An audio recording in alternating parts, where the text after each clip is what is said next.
के कोइले बालाल सखी गलिया के काट के पौआ चढ़ा के रोज आवे आधी रात के। कैसे बताई कहवा जाई ना जाने कैसन मरद बा।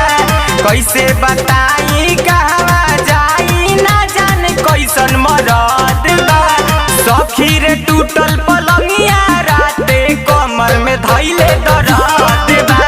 सखी रे टूटल पलंगिया राते कमर में धइले दर्द बा।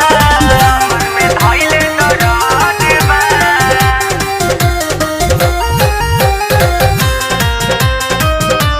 कमर में धइले दर्द बा। कमर में धइले दर्द बा।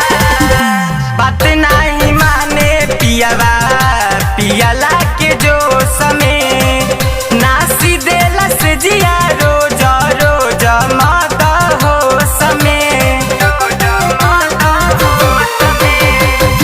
बात नहीं माने पियावा पियाला के जो समय नासी देला से जिया रोज रोज मत हो समय। जाला ना बहरी दिन दुपहरी गरमी चाहे सरद बा। जाला ना बहरी दिन दुपहरी गरमी चाहे सरद बा। सखी रे टूटल पलंगिया राते कमर में धइले दर्द बा। सखी रे टूटल पलंगिया रतिया कमर में धइले दर्द बा। Music by Gaurav Roshan.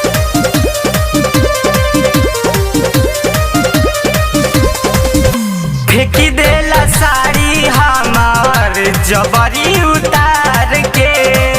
ठीक नाही लागे रहन चंदन कुमार के। सखी फेंक देला साड़ी हमार जबरी उतार के। बानी पगलाइल हम तो चंदन कुमार से। कहे कार्तिक तू ले ला माजा सटे में कवन हराज बा। कहे कार्तिक तू ले ला माजा सटे में कवन हराज बा। सखी रे टूटल पलंगिया राते कमर में धइले दर्द बा। सखी रे टूटल पलंगिया रतिया कमर में धइले दर्द बा। कोइले बालाल सखी गलिया के काट के पौआ चढ़ा के रोज आवे आधी रात के।